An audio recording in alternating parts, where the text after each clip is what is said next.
Halo sedulur, kesempatan iki kita bakal belajar tentang penyakit sickle cell. Tulisannya udah sikel lur. Jadi penyakit sickle cell iki disebabkan karena adanya mutasi pada gen yang mengkode hemoglobin lur.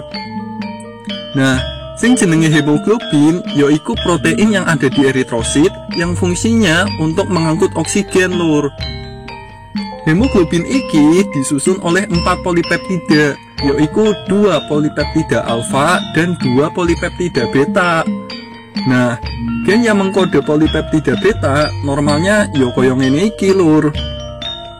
Tapi pada penyakit sickle cell, asam aminoglutamat yang ada di posisi ke-6 mengalami mutasi dan digantikan oleh asam aminovalin. Nah, hemoglobin yang polipeptida betanya mengalami mutasi iki disebut HbS lur, alias hemoglobin S. Senajan hemoglobin S iki polipeptida betanya mengalami mutasi, tapi fungsinya untuk mengangkut oksigen iku masih tetap normal lur.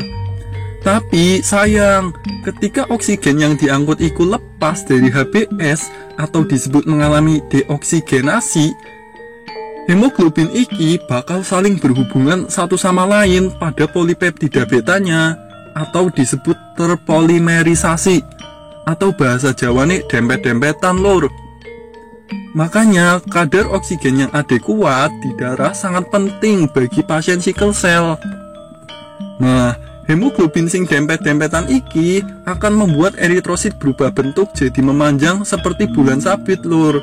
Bentuk sing koyo ngene iki cenderung bakal menyumbat pembuluh darah sehingga bisa menyebabkan oklusi vaskuler, nyeri, dan infark organ. Selain itu, eritrosit sickle cell juga banyak yang terperangkap di sinusoid lien dan banyak yang mengalami hemolisis atau pemecahan sel darah. Banyaknya sickle cell yang dipecah akan mengakibatkan anemia yang disebut anemia sickle cell. Nah, eritrosit bentuk sabit iki biasanya gak permanen lur. Sebagian besar eritrosit bisa menjadi bentuk normal lagi setelah reoksigenasi dan rehidrasi. Tapi yo, ada juga eritrosit sickle cell yang permanen. Bentuk sabit yang permanen iki disebabkan oleh kerusakan membran plasma eritrosit akibat pembentukan sabit tadi lur. Nah, selain dipengaruhi oleh kadar oksigen rendah, pembentukan eritrosit sickle cell iki juga dipengaruhi oleh pH rendah, dehidrasi, peningkatan osmolalitas, volume plasma rendah, dan suhu rendah. Oke, jadi ngono ya lur. Oh iya, karena anemia sickle cell iki merupakan penyakit genetik, sehingga penyakit iki bisa menurun ke keturunan selanjutnya lur. Anemia sickle cell iki bersifat autosomal resesif.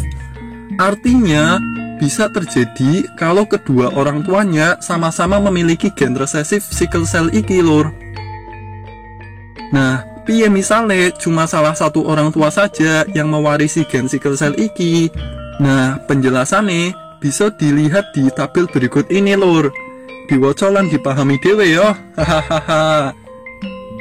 Cekap semanten lur, matur sembah suwun.